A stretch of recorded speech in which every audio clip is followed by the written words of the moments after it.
اور یہ مرتضیٰ سولنگی صاحب ہیں وزیر نگران وزیر اطلاعات، انہوں نے شفقت محمود چوہان صاحب سے یہ رابطہ کیا، تو یہ باقاعدہ نگران حکومت کا باضابطہ یہ پہلا رابطہ ہے پی ٹی آئی کے کسی بھی سینئر رہنما کا، اور یہ وہ رہنما ہے جنہوں نے عمران خان نیازی کا یہ 9 مئی کا واقعہ کا بوجھ اٹھانے سے انکار کیا۔ بلاول بھٹو زرداری صاحب نے بھی اسمبلی کے فلور کے اوپر بھی جب عمران خان نیازی نے یہ واقعہ نہیں کیا تھا اس وقت بھی ان کو عمران خان نیازی کو مشورہ دیا تھا کہ آپ عسکریت پسندی کو چھوڑ کر آپ سیاست کے دھارے میں آئیں تو آپ سے جو ہے نا یہ بات چیت ہو سکتی ہے۔ تو اس کے بعد بھی جب 9 مئی کا واقعہ ہو گیا، بلاول بھٹو زرداری صاحب نے انہوں نے یہ کھلا اعلان کیا تھا کہ پی ٹی آئی کے ان ایلیمنٹس کو جو کہ 9 مئی کے واقعات کے اندر ملوث ہیں ان کے ساتھ کوئی بات چیت نہیں ہو سکتی، اور جو اس واقعہ کے اندر ملوث نہیں ہے، جو کہ حالتوں کے بدقسمتی سے پی ٹی اے کے پلیٹ فارم پر ہیں، اور مگر وہ عمران خان نیازی کی مہم جوئی کا عسکریت پسندی کا جو انہوں نے دہشت گرد ونگ جو انہوں نے تیار کیے ہوئے تھے، تو اس کے جو لوگ ان کے ساتھ نہیں ہیں، جو عمران خان نیازی کے اس ڈاکٹرن کے ساتھ اس فلسفے کے ساتھ جو اس کو کیری نہیں کرتے، ان کے ساتھ جو ہے نا یہ بات چیت ہو سکتی ہے۔ تو شفقت محمود چوہان بھی انہی میں سے ایک ہیں، اور ان کے ساتھ اگر حکومت نے نگران حکومت نے یا کوئی بھی سیاسی رہنما ان کے ساتھ ملاقات کرتا ہے تو اس کے اندر کوئی اچنبے کی بات نہیں، کیونکہ پی ٹی آئی بحیثیت ایک سیاسی جماعت قابل قبول ہونی چاہیے، مگر جب پی ٹی آئی عسکریت پسند بنے گی تو وہ اس کو کسی بھی صورت وہ قابل قبول نہیں وہ ہوگی، اور اس کی جتنی بھی جتنی بھی دفعہ مذمت کی جائے، جس لیول پر بھی جا کر مذمت کی جائے، ان کی عسکریت پسندی کو روکنے کے لیے جو بھی قدم اٹھایا جائے وہ قدم درست ہوگا، چاہے وہ قدم کیسا بھی ہو۔ تو سیاسی ادارے کے اندر ان کو اگر وہ آتے ہیں اور وہ فیس جو کہ 9 مئی کے واقعہ کے اندر ملوث نہیں ہے تو ان کو ویلکم کرنا چاہیے، سیاسی کمیونٹی کو تو کھلے دل سے کرنا چاہیے، کیونکہ ظاہر ہے کہ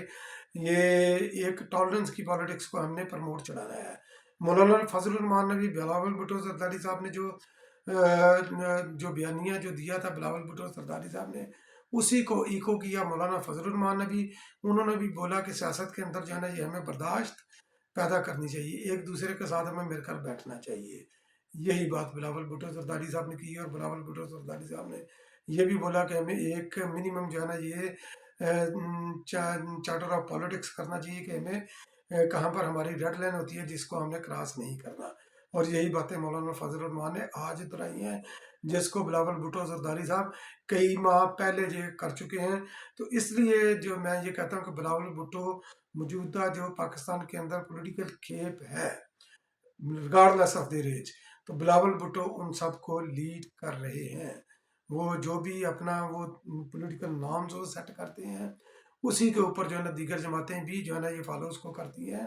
اور میاں نواز شریف صاحب بھی اسی لائن کو وہ ٹوپ کر رہے ہیں جو کہ پاکستان پیپلز پارٹی کی لائن ہے، جو کہ بلاول بھٹو زرداری صاحب کی لائن ہے۔ تو اس کے اوپر بھی میں اظہار خیال کروں گا، پھر کبھی تھوڑی سی ذرا اس کے اوپر میں سرچ کر لوں۔ تو اب یہ جو کارساز کا واقعہ 17 اکتوبر 2007 کو محترمہ بینظیر بھٹو صاحبہ نے پاکستان آنے کا اعلان کیا، کراچی کے اندر انہوں نے لینڈ کرنا تھا 1986 میں 10 دسمبر یا ہاں 10 اپریل کو لاہور میں، یا 10 یا 12 اپریل کو، تو لاہور کے اندر ان کا استقبال ہوا، تاریخی استقبال تھا، اس کو کوئی بیٹ نہیں کر سکا۔ اگر کوئی مقابلہ کر سکتا ہے اس لاہور کے استقبال کا جو دعویٰ کر سکتا تو وہ بھی محترمہ بینظیر بھٹو کا کراچی والا استقبال تھا 2007 میں۔ 17 کو وہ لینڈ ہوئی، اور ظاہر ہے کہ محترمہ بینظیر بھٹو ایئرپورٹ سے قافلے کی صورت میں نکلی،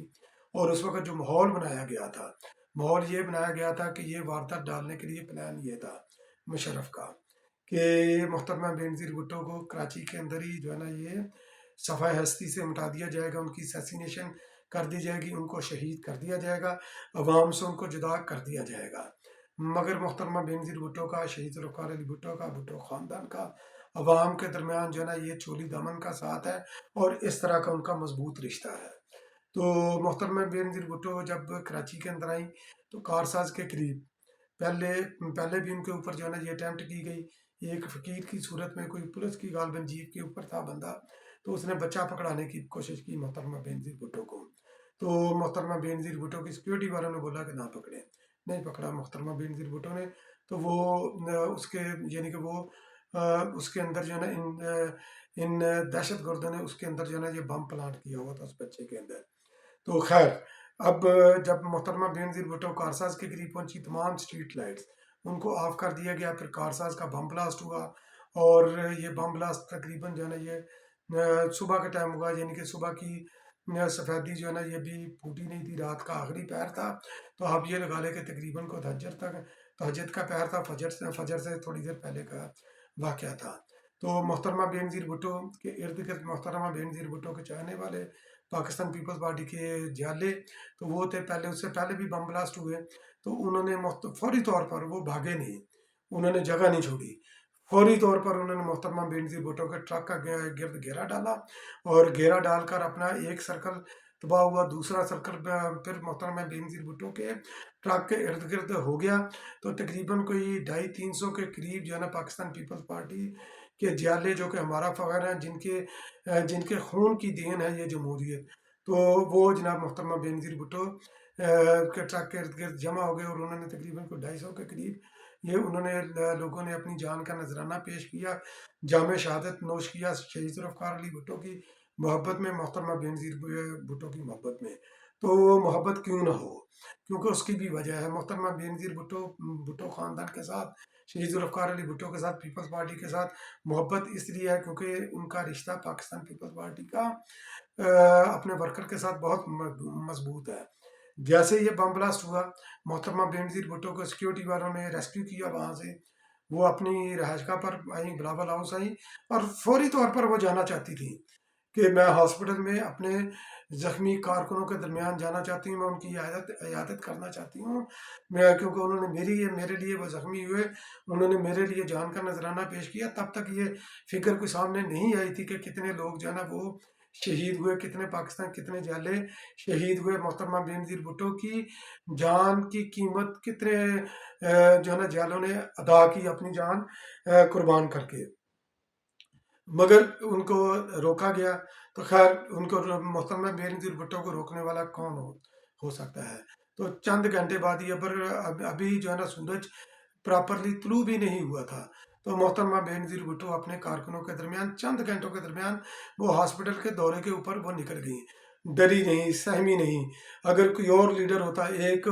عمران خان نیازی تھا جس نے ایک ڈرامہ رچایا تھا وزیر آباد والا، تو اس کے بعد وہ جناب یہ چھپ کر بیٹھ گیا تھا، اسی کی آڑ کے اندر جو ہے نا یہ رہا، حالانکہ وہ کوئی اٹیک نہیں تھا۔ اٹیک اگر کمپیئر کرتا ہے، میں اس وقت بھی میں نے یہ بولا تھا جب وزیر آباد کا واقعہ ہوگا کہ آپ نے کمپیئر کرنا ہے تو آپ اس کو کمپیئر کریں کارساز کے ساتھ، آپ لیاقت باغ کے ساتھ کمپیئر کریں کہ جب کوئی ٹارگٹ کر کے آتا ہے تو کس طرح جو ہے نا یہ جو ہے نا لیڈر کے اوپر کس طرح اٹیک ہوتے ہیں۔ آپ نے ایک ڈرامہ کیا عدالتوں سے فرار حاصل کرنے کے لیے، فرد جرم سے فرار حاصل کرنے کے لیے، عدالتوں سے ریلیو لینے کے لیے، آپ اس کے اندر کامیاب ہوئے۔ خیر یہ خدا جانے اور آپ جانے، اس کے اوپر میں کیا بولوں۔ تو اس لیے جو ہے نا یہ بھٹو شہید کے خاندان کے ساتھ لوگوں کی محبت اس لیے ہے، اور وہ واقعہ کیونکہ وہ انسکسیسفل اٹیمپٹ ہوئی محترمہ بینظیر بھٹو کی شہادت کی، اس کے بعد وہ پاکستان کی تاریخ کا یہ واقعہ، کیونکہ یہ ابتدا تھی، اس کے بعد یہ 27 دسمبر 2007 ہوا جب محترمہ بینظیر بھٹو ہم سب کو روتا دھوتا چھوڑ کر اپنے خالق حقیقی سے جا ملی، شہید ذوالفقار علی بھٹو سے جا ملی، اور یہ جو ان کے ساتھ ظلم ہوا تھا اس کی ظلم کی داستان کو لے کر وہ اپنے خالق حقیقی سے جا ملی، جس کے بعد سب نے جانا ہے۔ تو وہ اس واقعہ محترمہ بینظیر بھٹو کیونکہ بنیاد یہ واقعہ بنا ان کی آمد، اس کے بعد پھر پاکستان کے ساتھ جو کھلواڑ کیا گیا، یہ اسٹیبلشمنٹ کو یہ موقع ملا پنجاب کے اندر، کیونکہ پنجاب کے اندر محترمہ بینظیر بھٹو مقبول ترین لیڈر تھی، اور باقی پورے پاکستان کے اندر بھی مقبول ترین لیڈر تھیں، تو پنجاب کے اندر ان کو ایک اور تجربہ کرنے کا موقع ملا۔ اگر محترمہ بینظیر بھٹو حیات ہوتی، کارساز کا واقعہ نہ ہوتا، 27 دسمبر کا واقعہ نہ ہوتا، تو آج جو ہے نا یہ جنرل پاشا کو، کیانی کو، فیاض حمید کو، باجوہ کو، اور باقی یہ جسٹس حاکم نثار کو، کوسا کو، عطا بندیال کو، عمر عطا بندیال صاحب کو، ان کو عمران خان نیازی کی صورت میں یہ تجربہ پاکستان کے اوپر نہ کرتے، پاکستان کے اوپر انہوں نے تجربہ کیا اور اس کی قیمت ہم آج بھی ادا کر رہے ہیں۔ تو یہ اس تجربے کی جو پروجیکٹ عمران خان کی لڑیاں جا کر اگر آپ کھوجیں تو وہ جا کر وہ کارساز پر جاتی ہیں۔ یہ 27 دسمبر لیاقت باغ سے ہوتی ہے، وہ کارساز کی طرف جاتی ہیں۔ تو کارساز جو ہے نا یہ بنیاد بنا تھا عمران خان نے یہ پاکستان کے ساتھ کھلواڑ کرنے کا، اور عمران خان نیازی کو بحیثیت ایک لیڈر کارو کر کے ایک بت تراش کر جو تراشا ہوا تھا اس کو دوبارہ ڈینٹنگ پینٹنگ کر کے عوام کے درمیان لانے کا۔ تو اس واقعے کے اوپر جتنی بھی مذمت کی جائے یہ کم ہے، اور میری تمام تر دعائیں شہدائے کارساز کے ساتھ ہیں۔ آپ سے بھی التجا ہے، گزارش ہے کہ کارساز کے اندر جتنے بھی شہدا ہوئے وہ پاکستان پیپلز پارٹی کے نہیں، وہ اس پاکستان کے سپوت تھے جنہوں نے جمہوریت کے لیے قربانی دی، جنہوں نے مسلم امہ کی حقیقی لیڈر کے جان بچانے کے لیے اپنا خون کا نذرانہ دیا۔ تو ان کے لیے آج کے دن ضرور جو ہے نا وہ دعائے خیر کیجیے گا۔ بہت بہت شکریہ میرا ویلاگ واچ کرنے کے لیے۔ انشاءاللہ پھر کسی اگلے ویلاگ میں آپ کی خدمت میں دوبارہ حاضر ہوں گا، تب تک کے لیے اللہ نگہبان۔